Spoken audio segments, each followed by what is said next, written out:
I want to start by going back to your earliest life and your earliest memories of fashion, because you didn't actually come from a fashion background or indeed aspire to work in fashion. You were going to become a secretary, I think that's right. I wasn't ambitious at all in the sense that I thought I'd ever have a career. I knew I'd always have to work for a living, but I didn't ever envisage a kind of career, and I was absolutely hopeless at school. But my mother adored clothes, and actually when I look back on her life, I see that she was, I didn't sort of notice it particularly at the time, but she was absolutely passionate. We had no money at all, so I've always, I've worked since I was sort of 13, but I think she really ignited a passion about clothes, but not in a sense of a career, but more of how to dress oneself. And I suppose my earliest memory of fashion was, there was a shop that's now Emporio Armani in Brompton Road, and it was called Escalade. And I remember my mother lying on the floor when Escalade first opened. It was such a groovy shop, and we just thought it was incredible. We couldn't really afford anything in it, but we just thought we'd try on all the clothes anyway. And she lay on the floor trying on a Louis Ferrero khaki suit that was covered in plastic zips. And she lay on the floor trying to get the zip of the trousers up. And I think I sat on her stomach. No, but she loved clothes. And we would always look at clothes shops. We'd always go to Harrods, and my mother would always come with me with a tape measure and would go and measure everything up, and then we'd go and buy the fabric and try and memorise it and copy it. So she always sewed, I always sewed, I still do, have a Singer sewing machine. So that was sort of my earliest memories of fashion, I suppose, was more about how to wear clothes oneself and how to get a kind of a certain style. And I guess I was always interested in that, but that came definitely from my mother. Did you think of your clothing and the way you dressed as a form of personal expression? Were you quite particular as you were growing up with what Yes, you wore? I think so. And I think I don't think that we ever felt as a family, we were quite an odd family, and I don't think I ever felt that I fitted into a kind of bracket. I didn't sort of feel aspirational in that sense about clothes. I didn't feel that I didn't feel I wanted to be put into a tribe with what I wore. And I think that's what's very different today, where, when I was growing up, none of my friends and I wanted to be conventional. I mean, if we looked the same as each other, that was a really big no-no, because we wanted to look very individual. And I think that was a wonderful thing. And I wasn't really aware, I think, that there were fashions. I think I recognised people like Sloane Rangers on the King's Road who wore sort of pearls and pie crust frill collars and sort of huskies, or I knew sort of horsey people or whatever, but I didn't feel it was a statement of sort of wealth, and I didn't feel that I had to belong in my clothes. Quite the opposite. I felt that I wanted to be individual. But I also didn't feel that I wanted to make a statement either, and I don't think I ever, I mean, it's interesting, I've only just thought of that now, I don't think I ever want to make a statement with clothes. I don't want my clothes to say something about me that I wish was the first message. I think I always felt growing up that I wanted to look different, but not different to who I felt I was inside. Has that affected the way you style? I was very interested, you said it wasn't about making a statement. You didn't want your clothes to be the first statement you made. Has that affected how you styled? It's more about... No. In fact, I think Alex, Shulman, our editor, wishes I was a bit more like that, because, sometimes I sort of think, I really want to do a story for Vogue about, clothes that people really want to buy and wear. And then I get so caught up that it never ends with just a sort of, straight pencil skirt or a nice shirt, or because that's not the way I style. No, I think they're two very different things, I think. They shouldn't be, perhaps, but they are. So let's keep talking about when you were younger. You said that you weren't particularly, well, you said in previous interviews you weren't particularly, careerist or ambitious, and you weren't particularly academic at school. What was the point where you started to sort of follow an artistic path? Because you went to art college with your mother and you enrolled at the same time. I did, because I thought I was going to be a secretary, and I was perfectly fine with that. But then we didn't have enough money to do a secretarial course.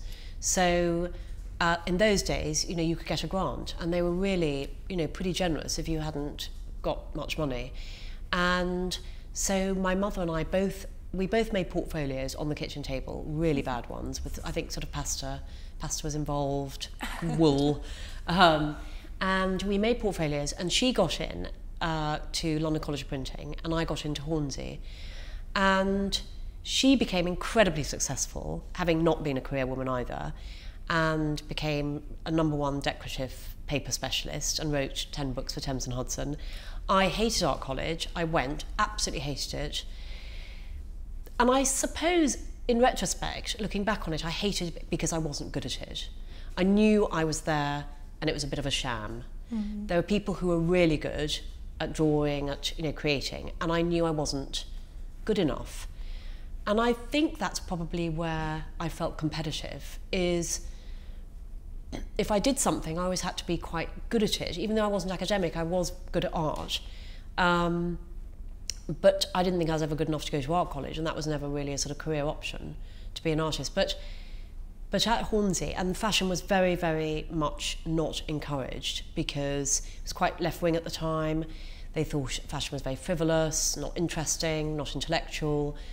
And yeah, and I was there for just the foundation course, and I discovered the Perspex room, and I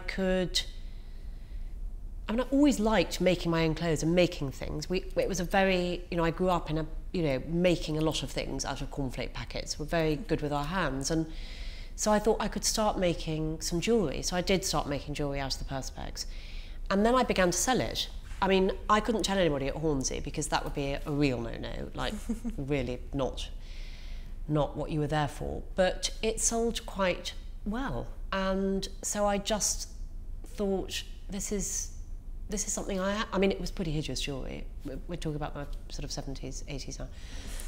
But one pair of earrings got into a magazine, and that for me, I think I've said that before, is just a total light bulb moment. I mean, I hadn't been a magazine buyer or reader.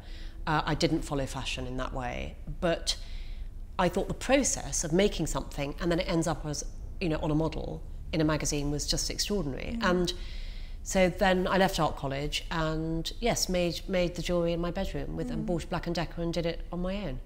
Has that sort of thirst to create stayed with you? Because you mentioned you have your sewing machine and you collect fabrics as well. I collect everything. I mean, I'm sure it's a great personality disorder, but I think that has a lot to do with my styling. I'm a great hoarder. I love collections of things. I love stuff. I mean, I love paintings, I love architecture, I like balls of wool, I like quality street wrappers, I like things that are shiny, things that are cheap, things that are really expensive. I just love a lot of different things, and that's why the job is so intense and incredible, because you get to travel and you get to see such a range of things. Mm. But I do think that making thing and that craft thing definitely impacts on my styling, because I love having things made up. I mean, I love going to the shows and I love seeing fashion, how the designer wants to present it, but I never want to present it in Vogue how I see the designer presenting it. I want to do something with it. I want to make it not my own, but I want to make it a narrative. So let's talk about the transition from you making your jewellery to sort of moving into styling. Tell me a bit about your first sort of how you came to be at Vogue. Well, I think by that time I think that I had identified that I would like to be in fashion, and so I got lots of different sort of jobs. I thought any jobs to do with clothes and fashion, because now this idea of the magazine, using things and seeing how the process, kind of a little bit about how it worked, was really interesting to me. And so I worked in Topshop, sales assistant. I made some costumes for an Edinburgh Fringe Festival show. It was very bad. I think I got sacked, actually. I didn't wash the clothes well enough. But just anything, really. But I also had to make some money, so I was just doing photocopying, and actually at the time that I rang Vogue, I was working for the rubbish department in Paddington, typing out their accident reports.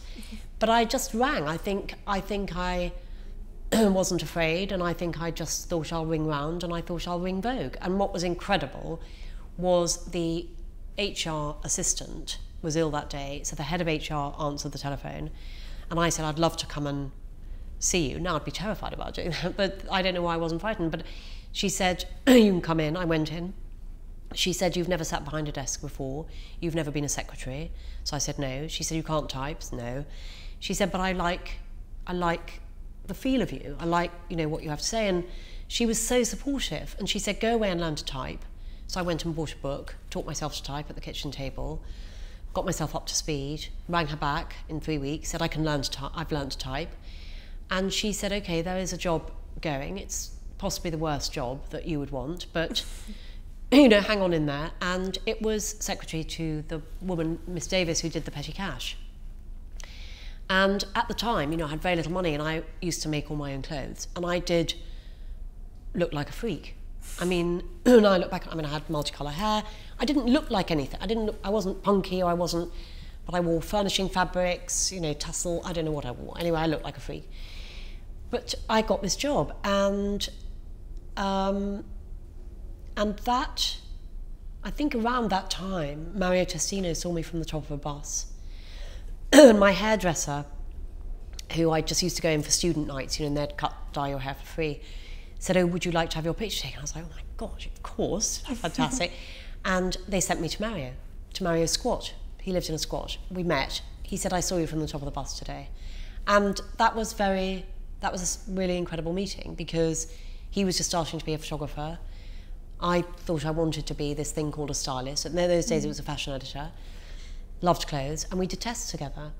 And at that time, Grace Coddington was fashion director of Vogue, and she spotted me, and then there was a stupid story where I lit up a cigarette and then threw it over the partition, landed on the editor's assistant's desk. She thought it was hilarious. She was a smoker, luckily. And she said, have you met the editor? I was like, no, I don't even know what she looks like. And the next day I got a job as the editor, Beatrix Miller's secretary. And she really taught me, you know, to be not chaotic, and to work in an office environment, which I never had done really, and the workings of a magazine. And she really invested in me, I think. I feel very lucky to have been at that time at Vogue with Miss Miller, because she was extraordinary. And Grace kept on asking if I could be her assistant, because I think she liked the look of me. But once she got hold of me, she realised I was an absolutely terrible assistant. But I became her assistant for about 3 years, which was amazing. I'm interested because just then you said, you know, I'd worked out at this point that I wanted to be a stylist, or a fashion editor as it was called. What point did you realise sort of what a stylist was, and what was it that excited you about that? Was it just that process of seeing your jewellery in the magazine? What was it that sort of excited you about that? I think the thing that most excites me is photography. I mean, I do think it starts from an idea of a picture. I think when I went into the Vogue fashion room, I was amazed at how conventional everybody looked. They were all dressing in sort of white lace, and it was all, you know, very much set, you know, what you look like, it was set. And I didn't feel I fitted into that mold, but what I loved, I mean, I loved the clothes coming in. I mean, but it's interesting because actually what I really loved, and I'm just thinking about it now, was say Grace was doing a kind of Nebraska story, or, you know, what I loved was going to the Chelsea fire station and begging to borrow some of their overalls, because I thought the yellow overalls would make a really good picture. So that hasn't changed. I'm still kind of going to the Chelsea fire station and looking for things.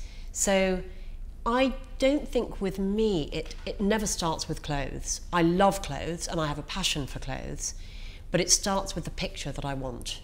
Not that I want to take, obviously, but the picture that I think would be inspiring if I was a Vogue reader. It's a story that I want to tell, not a dress that I want to sell, if that makes sense. So it all starts with a kind of a certain picture in your head, and it can be inspired from anything, as I've just said. It can be, it can be a box of sweet wrappers, it could be a bunch of Smarties, it can be a painting, it can be a dropped flower, it can be a petal, it could be anything.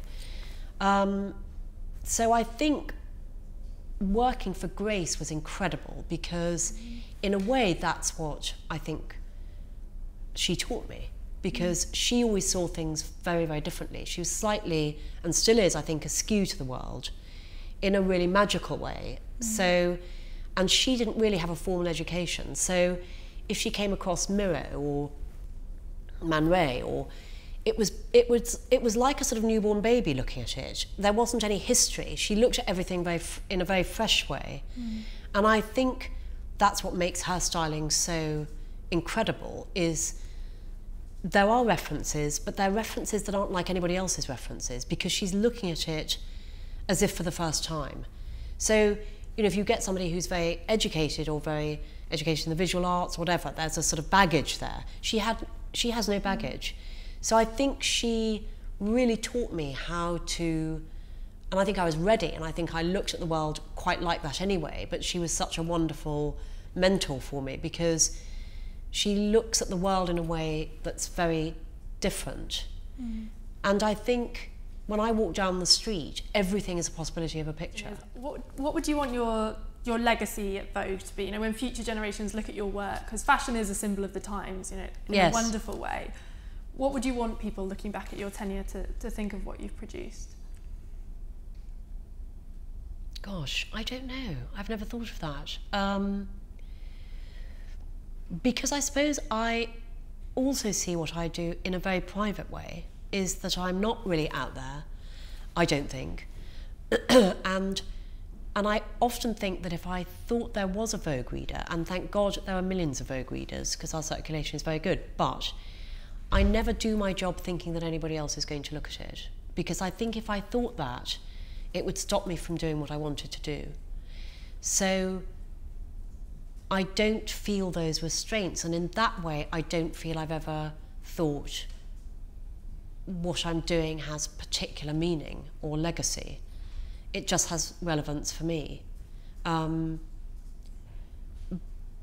But I suppose that